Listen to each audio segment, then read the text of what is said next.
Across 12 states of MEC, you know him as the head coach of the Ohio State University football team, who achieved the first 14-0 season record in major college football since the 1897 Penn Quakers. And he did this on the path to winning the BCS National Championship in 2002. You also likely know him for his trademark red sweater vest, which he claims started because Youngstown State team had so little money and it was so cold at the games that they had to wear the sweater vest to just warm up a little bit, and they sewed a Y on that vest because it wasn't even branded by Nike. He was born about 30 minutes from here, northeast in Painesville, grew up in Mentor. His father, Lee, was the high school football coach. After a 34-game winning streak in Mentor, his father was hired first in Massillon and then as head football coach at Baldwin-Wallace on the opposite side of town, so 30 minutes southwest of where we are today, in Berea, where he won the 1978 NCAA Division III National Championship. So you know he comes from good genes in football. After graduating from Berea, he played quarterback under his father at Baldwin-Wallace, leading to what became a storied career, and some of you may not know all of the stints that he spent at different places, but the University of Akron, Miami University, the Ohio State University under the Earl Bruce, who was a former constituent of mine in my district, the 21st District, and was just a wonderful, wonderful man. And famously, before Ohio State, at Youngstown State, where he won 4 national championships between 1991 and 1997. This put a bit of a star moniker on him, and expectations were high when he came to Ohio State in 2001. You know that he had succeeded another coach who had an overall good record against everyone except one team. And he knew that it was somewhat necessary to keep the rivalry alive. So really what he did after becoming head coach at Ohio State was for all of our benefit, including Michigan, because the rivalry was at risk. While addressing Buckeye fans during halftime of a basketball game, he declared, "I can assure you that you will be proud of the young people in the classroom, in the community, and most especially in 310 days in Ann Arbor, Michigan." He went to go on 9-1 against Michigan, helping prevent students in Ann Arbor from saying silly things like, "Our real rival is Michigan State." To my colleagues in Michigan, you can thank him for keeping the game alive. So these are all the things that he's known for on the football field, but what you don't know is that I get the incredible good fortune of working with him daily, weekly, monthly. He has been advancing Ohio's workforce playbook, and my agency, the Ohio Department of Higher Education, is one of many agencies that engage in workforce efforts here in Ohio, and you heard about that from Baiju Shah. You heard about the focus on talent and the talent pipeline and helping Ohioans live up to their maximum potential, and this is what he thinks about every day. He says hello to Jackie at the reception desk and Steve at the Ohio Highway Patrol security desk. He knows everyone by name. He's a gentleman. He's a gentleman in every sense except when he mentions that I went to the University of Michigan for undergraduate. But that's all right. When our former lieutenant governor became Senator Husted, I didn't know who Governor DeWine might appoint to succeed him. I hoped that it would be somebody with a familiarity with higher education. I hoped that it might be, somebody who could inspire people. But what we got was Jim Tressel, which was more than I ever expected. So it has been my pleasure, my honor. Please welcome 67th Lieutenant Governor of Ohio, Jim Tressel.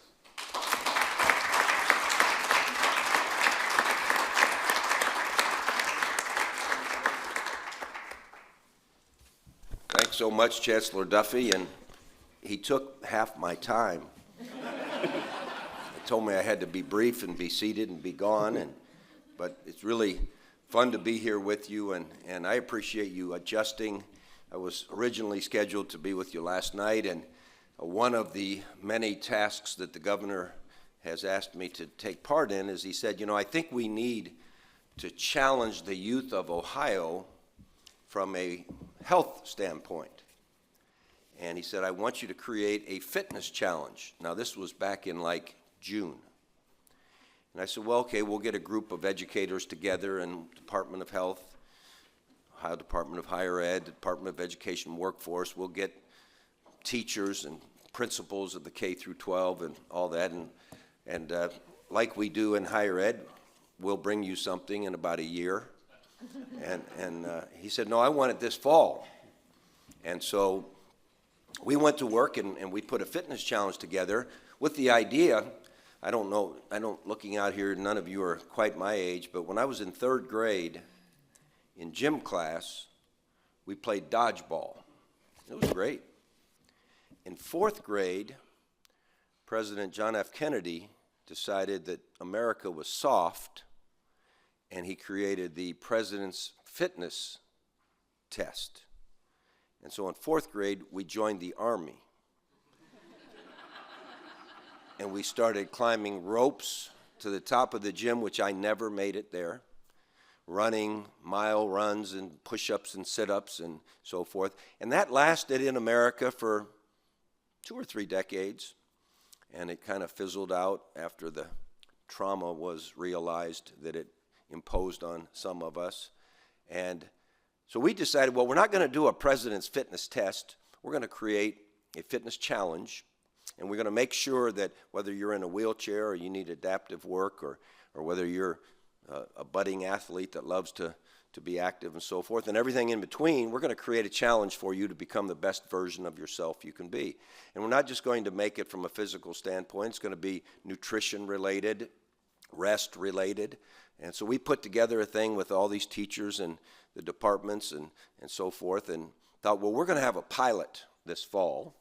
And so we sent an email out to all the building principals. We decided on grades 4 through 8, and said, if you'd like to take part in this challenge and you happen to have 4th through 8th graders or some of them, whatever, in your building, respond back to us, and we'll allow you to take part in this challenge pilot. So we got a response from 700 high schools, 183,000 kids, and it has been a whirlwind.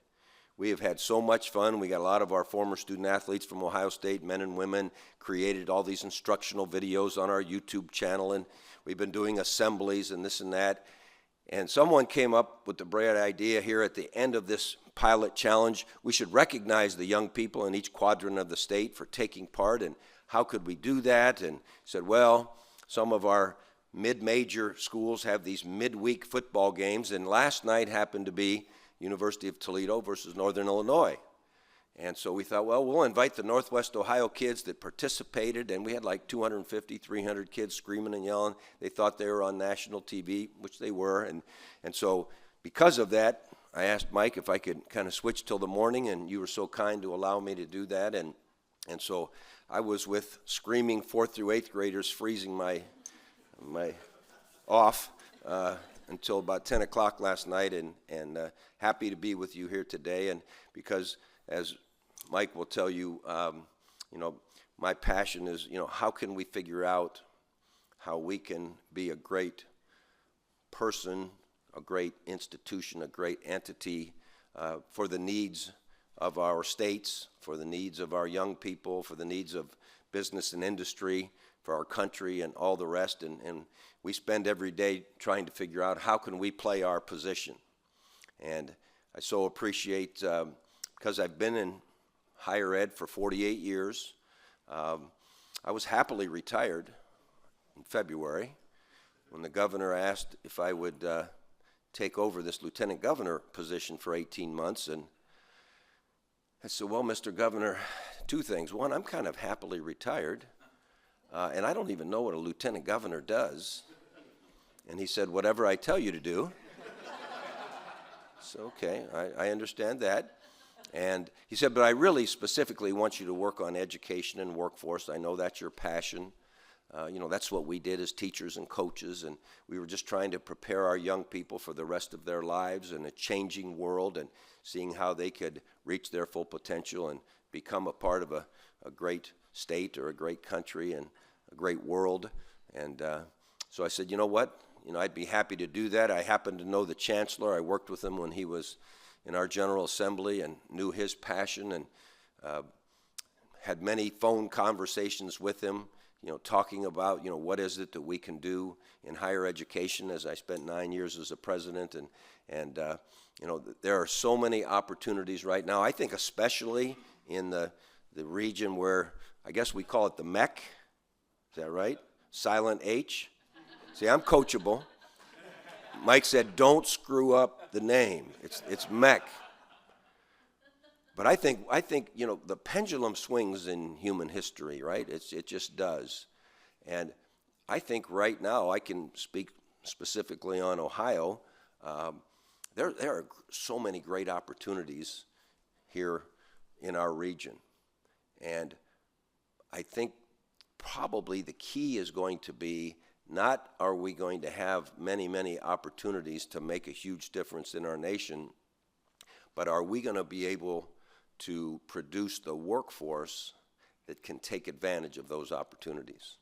And Mike and I talk all the time, and Monique Moore is here with us from the governor's office up there. We talk all the time about the fact that we've got to figure out how we can get the conversation for the public, for our General Assembly members, for the media, to understand that we need everything. So often we have these anecdotal conversations, and the conversation goes to, well, we only need this. We know in Ohio right now we have an 18,000 person shortage for welders. And there's 45,000 person shortage in the country for welders. So we absolutely need welders. But I know we were in the midst of one of the international companies that was located here in Ohio. They were talking about, maybe moving to a different state, maybe a different region of the country, and it was Sherwin-Williams right down the street.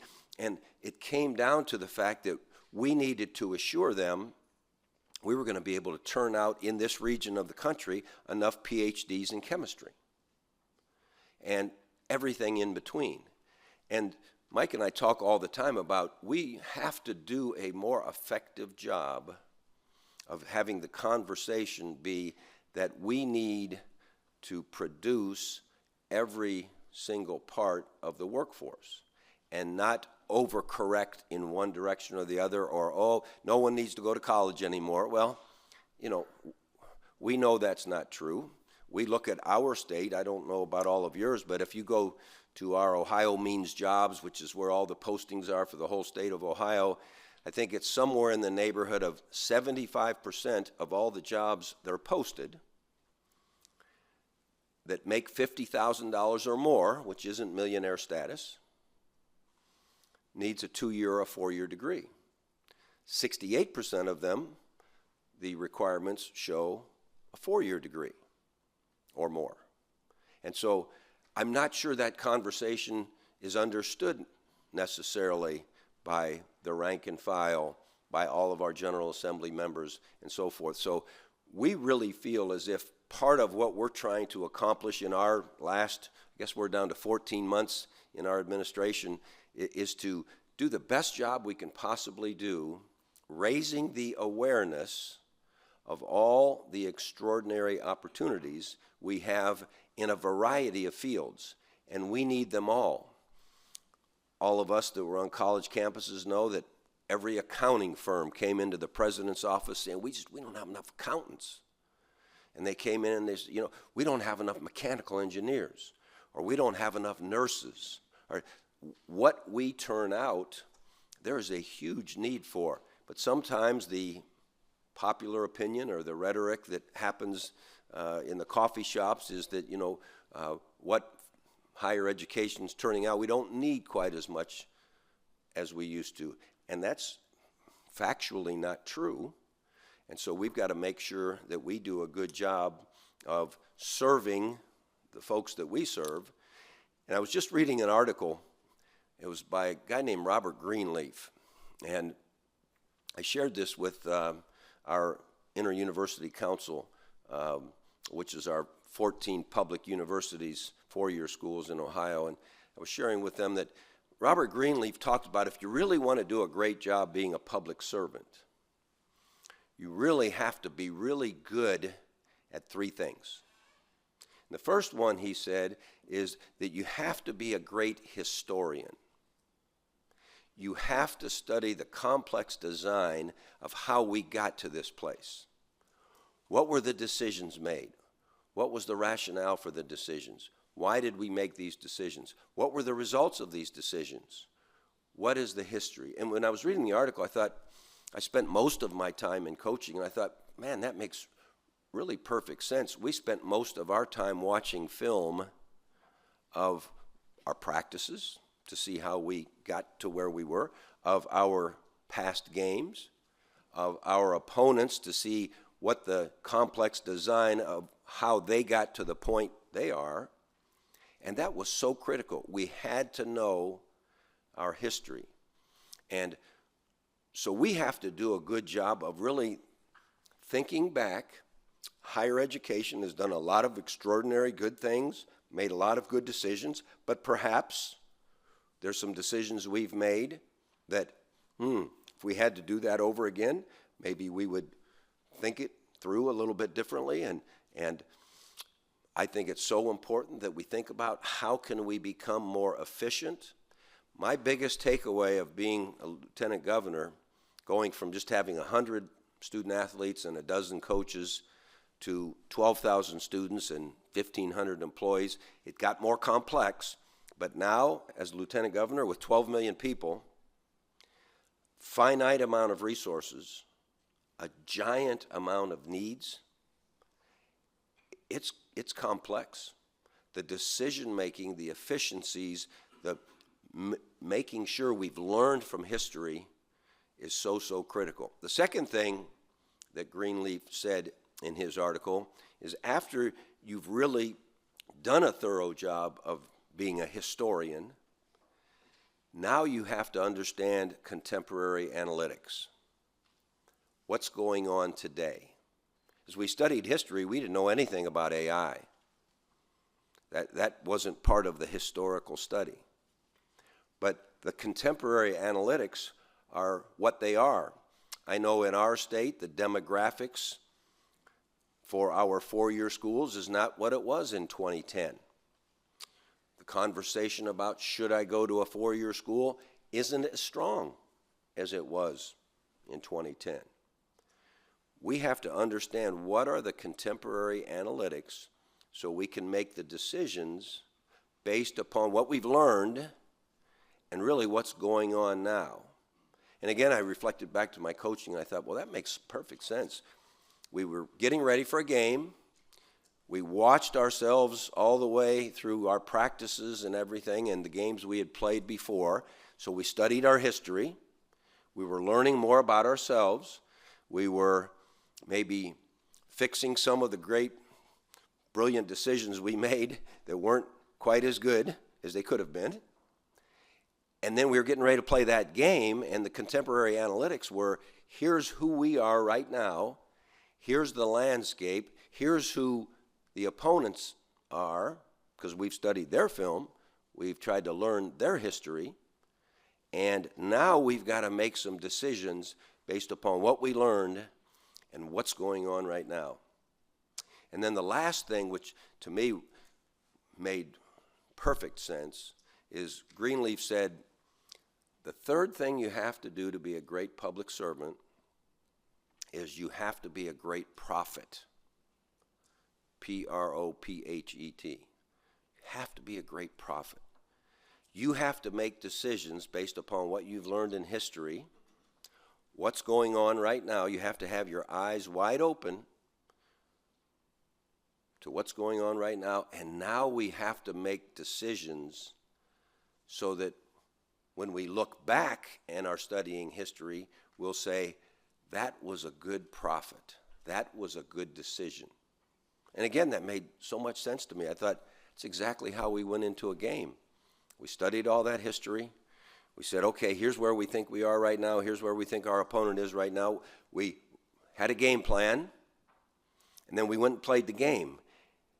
Now, unlike higher education, where you don't find out in 3.5 hours if you're a good prophet, we found out in 3.5 hours if we were a good prophet. And then you went right back to the process. When the game ended, that became part of history.